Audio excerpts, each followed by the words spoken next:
योगी आदित्यनाथ ने दरअसल एक और बॉम्ब फ्यूज करने की तैयारी की है, वो है आबादी बॉम्ब। 2 बच्चे राहत, ज्यादा से आफत। अब तैयारी है उत्तर प्रदेश में अगर 2 से ज्यादा बच्चे होंगे तो मुश्किलें बढ़ जाएंगी। योगी आदित्यनाथ ने बाकायदा जनसंख्या नीति लागू की है। जल्दी से आपको बताने जा रहे हैं, अगर यूपी में रहते हैं तो आप ध्यान से सुन लीजिए कि अगर 2 से ज्यादा बच्चे जिनके भी हैं उनको क्या नहीं मिलेगा। योगी आदित्यनाथ ने जनसंख्या नीति लागू कर दी। विश्व जनसंख्या दिवस के मौके पर उत्तर प्रदेश के मुख्यमंत्री योगी आदित्यनाथ ने सूबे के लिए नई जनसंख्या नीति का मसौदा पेश कर दिया है। उत्तर प्रदेश में जो लोग रहते हैं उनके लिए बड़ी खबर है। उत्तर प्रदेश के राज्य विधि आयोग ने सीएम योगी के आदेश पर इस मसौदे को तैयार किया है, जिसके तहत जिन लोगों को 2 से ज्यादा बच्चे होंगे उनको कई तरह की सरकारी सुविधाएं नहीं मिल पाएंगी। बड़ी खबर यह है, साथ ही किसी तरह की सब्सिडी भी नहीं मिलेगी अगर 2 से ज्यादा बच्चे होंगे, और ऐसे लोग स्थानीय चुनाव भी नहीं लड़ पाएंगे।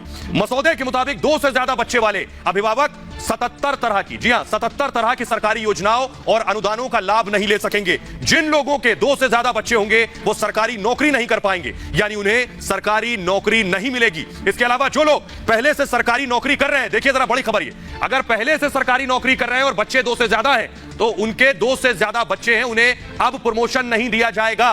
तीसरी संतान अगर पैदा करते हैं तो जनप्रतिनिधि का निर्वाचन रद्द करने का भी प्रस्ताव मसौदे में शामिल है। सरकारी कर्मचारियों के लिए प्रमोशन तक रद्द करने से लेकर नौकरी से निकाले जाने तक का प्रस्ताव किया गया है। नई जनसंख्या नीति के मसौदे के मुताबिक आपको बताएं कि उत्तर प्रदेश सरकार के उन कर्मचारियों को प्रमोशन मिलेगा जिनके 2, यानी प्रमोशन किसे मिलेगा, सुविधाएं भी हैं, 2 या उससे कम बच्चे होंगे तो सरकारी नौकरी करने वाले ऐसे कर्मचारियों को बाकायदा आवासीय योजनाओं में रियायतें मिलेंगी। घर लेंगे तो आपको बाकायदा रियायत मिलेगी। 2 संतानों की नीति अपनाने वाले सरकारी कर्मचारियों को पूरी सेवा के दौरान, जी हां पूरी सेवा के दौरान अतिरिक्त प्रमोशन भी मिल जाएगा। 2 बच्चे पैदा करने वाले ऐसे लोग जो सरकारी नौकरी में नहीं है उन्हें भी कई तरह की छूट दी जाएगी। छूट में क्या क्या शुमार है देखिए जरा, अगर आपके 2 से ज्यादा बच्चे नहीं हैं तो आपको हाउस टैक्स में छूट मिलेगी, आपको होम लोन में छूट मिलेगी। योगी आदित्यनाथ सरकार ने ये बड़ा एक्शन है योगी का जनसंख्या नीति के जरिए, क्या क्या फायदे मिलने वाले हैं। तो सवाल ये है, आपको बताने जा रहे हैं कि आखिर इसकी जरूरत क्यों पड़ी। जल्दी से आपको दिखाते हैं आखिर उत्तर प्रदेश में जनसंख्या नीति की जरूरत क्यों आन पड़ी है। देखिए जरा जल्दी से ग्राफिक दिखाएंगे।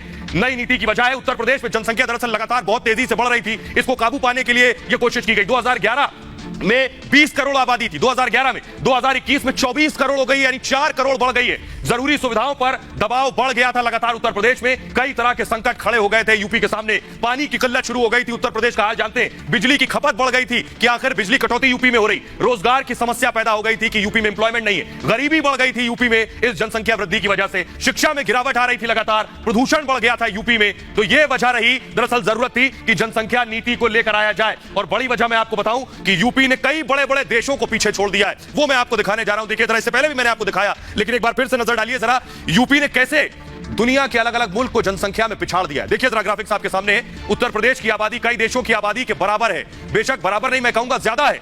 आप हैरान हो सकते हैं लेकिन ये एक सच्चाई है। देखिए जरा, उत्तर प्रदेश में 24 करोड़, उत्तर प्रदेश की आबादी आपके सामने देखिए जरा, 24 करोड़ यूपी में है।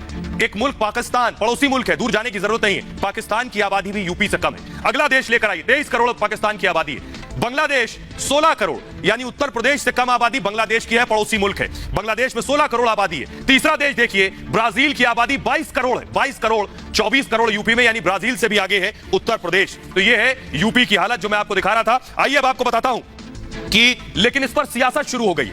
योगी ने, सोचिए 8 महीने बाद चुनाव है, चुनाव से पहले एक मुख्यमंत्री ने इतना बड़ा फैसला लिया है कि आबादी को कैसे रोका जाए, जो उसके लिए नकारात्मक भी हो सकता है चुनाव से पहले, लेकिन आबादी को जो लोग वोट समझते हैं वो परेशान हो रहे हैं। देखिए रिपोर्ट।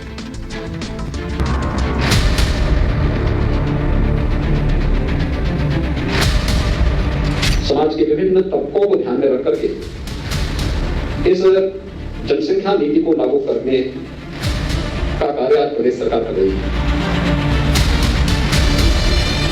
तो योगी आदित्यनाथ ने फैसला कर लिया है कि यूपी के पिछड़े होने की सबसे बड़ी वजह को जड़ से उखाड़ फेंकना है। योगी ने आबादी बम को डिफ्यूज करने का फॉर्मूला लागू कर दिया है, लेकिन आबादी को वोट समझने वालों को योगी का चाबुक जोर से लगा है। ये करना चाहिए, पहले एक सूचना देनी चाहिए कि हमारे मंत्रियों के कितने बच्चे हैं, और ये कहें कि ऑपोजिशन जो है वो आप घोषणा करें कि हमारे कितने बच्चे हैं और हम अपनी घोषणा करेंगे कि हमारे कितने बच्चे हैं। उसके बाद क्या होगा, और ये भी बता दें वैध और अवैध बच्चे कुदरत करती है तो आप उस पर पाबंदी लगा रहे हैं, आप अल्लाह के कानून से मुकाबला कर रहे हैं, टकरा रहे हैं। दुनिया के बड़े देशों को उत्तर प्रदेश आबादी के मामले में पछाड़ चुका है। इसे रोकने का फैसला कर्म योगी ही ले सकते थे, लेकिन सुधार की पहल विपक्ष को रास नहीं आ रही और वो इस पर राजनीति करने में जुटे। 4.5 साल से योगी आदित्यनाथ सो रहे थे, अब जब चुनाव आया है तो आप पॉपुलेशन कंट्रोल करने की बात कर रहे हैं। पॉपुलेशन कंट्रोल सिर्फ यूपी में होगा, पूरे देश के अंदर नहीं होगा। और अगर यूपी में कानून बनता है तो लोग बिहार में जाके बच्चे पैदा कर लेंगे और वापस यूपी में आ जाया करेंगे। कांग्रेस ने भी एक अभियान चलाया था, छोटा परिवार सुखी परिवार, ये कांग्रेस का भी नारा था।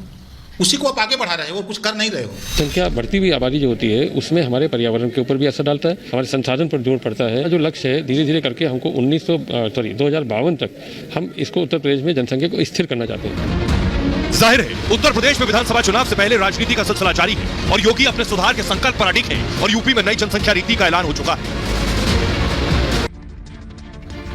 अब आपको सीधी और सरल भाषा में समझाते हैं इससे फायदा क्या होगा। आपकी कितनी तनख्वाह है? 30,000, 40,000? देखिए क्या होता है। दरअसल आपको बताने जा रहे हैं, ये जान लीजिए कि यूपी में आबादी विस्फोट को रोकने के लिए नई नीति लाई जा रही है। उसमें क्या क्या है ये भी हम आपको बता दिया है, लेकिन अगर ये नई नीति आती है तो इससे फायदा क्या होगा यह समझना जरूरी है। इसे समझाने के लिए आपको एक उदाहरण हम दे रहे हैं, जरा इसे समझिए। मान लीजिए कि दो लोगों का महीने का वेतन है 40,000 रुपए। दो परिवार आपको नजर आ रहे हैं, एक मेरे दाईं तरफ और एक बाईं तरफ। अगर दोनों की तनख्वाह है महीने की 40,000 रुपए तनख्वाह है, एक परिवार में सिर्फ एक बच्चा है, दूसरे परिवार में है 3 बच्चे। अब जरा सोचिए दोनों परिवारों में कितना फर्क आ जाता है केवल बच्चों के आधार पर। जिस परिवार में एक बच्चा है वो उस बच्चे को अच्छा खाना दे पाएंगे अगर 40,000 तनख्वाह है, बनिस्बत मुकाबले जिस परिवार में 3 बच्चे उनको 40,000 में 3 बच्चों का पेट भरना होगा। लाजमी है कहीं ना कहीं खाने में कुछ ना कुछ कमी रह जाएगी। ऐसे ही बात एजुकेशन की कर लीजिए। बच्चे की पढ़ाई, दोनों की तनख्वाह, दोनों परिवार की तनख्वाह 40,000 रुपए है, एक के एक बच्चा है, एक के 3 बच्चे। ऐसे ही शिक्षा, जिसके एक बच्चा है उसे एक ही बच्चे की फीस देनी है, वो अच्छे स्कूल में दाखिला कराएगा, लेकिन जिसके 3 बच्चे हैं वो उसी 40,000 में 3 बच्चों को पढ़ाएगा। दाखिला कराने से पहले स्कूल की फीस और अपनी जेब दोनों देखेगा। नतीजा क्या होगा? औसत स्कूल में दाखिला कराना मजबूरी हो जाएगा। यानी आप बच्चे की सेहत से भी खिलवाड़ करेंगे और बच्चे की शिक्षा से भी खिलवाड़ करेंगे। अगली वजह देखिए, बच्चों का स्वास्थ्य बेहद अहम है। अब जिस परिवार के एक बच्चा है वो अपने उस एक बच्चे के स्वास्थ्य का ध्यान बेहतर तरीके से रख पाएगा जिसकी 40,000 तनख्वाह होगी और एक बच्चे की परवरिश करनी है। जिसके 2 से ज्यादा बच्चे होंगे वो उस तरह से ध्यान नहीं रख पाएगा, क्योंकि डॉक्टरों की फीस से लेकर बच्चों के टीकाकरण और अस्पताल की फीस की बात मैंने की, इसके अलावा मेडिकल स्टोर का खर्चा, मान लीजिए दवाइयों का, ये सारे इंतजाम करने होंगे जो सीधे सीधे आपकी तनख्वाह पर असर डालेंगे। आधुनिक शिक्षा की बात करिए, पेशेवर शिक्षा की बात करिए, 40,000 जो कमा रहा है तो वो जब शिक्षा देगा, पेशेवर शिक्षा, तो शिक्षा आज के दौर में काफी महंगी है लेकिन जरूरी भी है। ऐसे में जिस परिवार में एक बच्चा है वो उसे अच्छी पेशेवर शिक्षा दे सकता है। थोड़ी प्लानिंग करनी होगी बस। जिस परिवार में 2 से ज्यादा बच्चे हैं वहां उन 3 बच्चों को एक जैसी उच्च शिक्षा देना मुश्किल हो जाएगा। नतीजा ये होगा कि यहां भी औसत कॉलेज ही देखना पड़ेगा। तो यानी सीधे सीधे इसका नुकसान क्या है ये मैंने आपको बताया। अब आपको बताते हैं, जल्दी से सुनिए यूपी के लोग क्या कह रहे हैं। आबादी के लिए हंटर तो योगी ने चला दिया है, क्या यूपी के लोग इसे स्वीकार रहे हैं? क्या यूपी के लोग गुस्से में हैं या उत्तर प्रदेश के लोग खुश हैं? कह रहे हैं ये और पहले होना चाहिए था। सुनिए जरा। जनसंख्या कम होना चाहिए जी, चाहिए बेहतर फैसला है। सरकार को हम लोग कोटि कोटि धन्यवाद देते हैं। हम और हमारा सिर्फ एक बच्चा है और हम लोग इसी पॉलिसी के तहत अपनी लाइफ जी रहे हैं और हम चाहेंगे कि देश में और सख्ती से ये कानून लागू हो। मेरे हिसाब से इसको बहुत पहले ही आ जाना चाहिए था और ये आ रहा है तो बहुत सही कानून है। बहुत अच्छी बात है ये जो गवर्नमेंट ने निकाला है, ये जो कानून लाने जा रही है जनसंख्या नियंत्रण के ऊपर, ये बहुत ही अच्छा है। 2 बच्चे होंगे, हर आदमी को एम्प्लॉयमेंट मिलेगा, हर आदमी अच्छे से रहेगा और इससे अच्छी कोई बात नहीं हो सकती। फैमिली को अच्छे से पालने पोसने में आसानी रहेगी, बच्चों की पढ़ाई लिखाई हर चीज़ अच्छे से हो जाएगा। तो बच्चे सही रहते हैं और क्या, इसमें लाइन नहीं लगना पड़ती है। जैसे कंट्रोल में लाइन लगी है, अस्पतालों में लाइन लगी है, इससे सीमित रहेगा, हिसाब किताब उसका बना रहेगा। कि आज की डेट में जो भी दिक्कत आ रही है वो सारी पॉपुलेशन की वजह से आ रही है। अगर करप्शन भी है कहीं तो वो पॉपुलेशन की वजह से है, तो पॉपुलेशन कंट्रोल हो जाएगी तो काफ़ी चीज़ें कंट्रोल हो जाएंगी। जो फैसिलिटीज, मिनिमम फैसिलिटी है वो लोगों को नहीं मिल पाती। गवर्नमेंट भी चाहे तो भी नहीं कर सकती क्योंकि इतना ज़्यादा पॉपुलेशन है। तो अगर हम इसको मिनिमाइज करेंगे तो अभी तो नहीं, उसका हमको जो रिजल्ट है वो आगे 10 साल 15 साल में दिखेगा। हमारा कॉन्स्टिट्यूशन प्रोवाइड करता है, वी आर सेक्युलर कंट्री। यहाँ किसी विशेष जाति धर्म से देख के इसको नहीं देखना चाहिए। ये नेशनल इंटरेस्ट में बहुत जरूरी है कि पॉपुलेशन कंट्रोल चाहे हिंदू हो चाहे मुस्लिम, कोई कम्युनिटी हो, that should be for all. तो योगी आदित्यनाथ ने आबादी को काबू करने का तरीका खोज लिया है, लेकिन योगी दरअसल अपने कड़े फैसलों के लिए ही जाने जाते हैं। सोचिए चुनाव नजदीक है, उससे पहले योगी ने फैसला लिया। इससे पहले भी उत्तर प्रदेश को सुधारने के लिए योगी ने क्या क्या फैसले लिए ये आपको बता रहे हैं। उत्तर प्रदेश के मुख्यमंत्री योगी आदित्यनाथ ने जिस दिन से सूबे की कमान संभाली है उस दिन से उत्तर प्रदेश को उत्तम प्रदेश बनाने का उनका मिशन यूपी शुरू हो गया है। पहले माफिया, फिर यूपी की मूल समस्याओं का समाधान और उसके बाद सूबे के स्वास्थ्य ढांचे को जिस तरह से सीएम योगी ने संभाला है वो वाकई काबिले तारीफ है। सीएम योगी लगातार अपने मिशन पर काम कर रहे हैं। यूपी में अब तक योगी ने कई कानून बदलाव किए हैं और कई नए कानून बनाए हैं जिनकी जरूरत काफी पहले से महसूस की जा रही थी। सीएम योगी के कार्यकाल में अब तक कौन कौन से बड़े फैसले योगी ने लिए, ये मैं आपको बताने जा रहा हूं। पहला बड़ा फैसला योगी का था लव जिहाद कानून। लव जिहाद पर लगाम लगाने के लिए योगी आदित्यनाथ कानून लाए। इसके अलावा गोवध अधिनियम योगी आदित्यनाथ लेकर आए। इसके बाद अवैध बूचड़खानों पर रोक लगाई और साथ ही साथ हिंसक भीड़ रोकने का कानून लाए।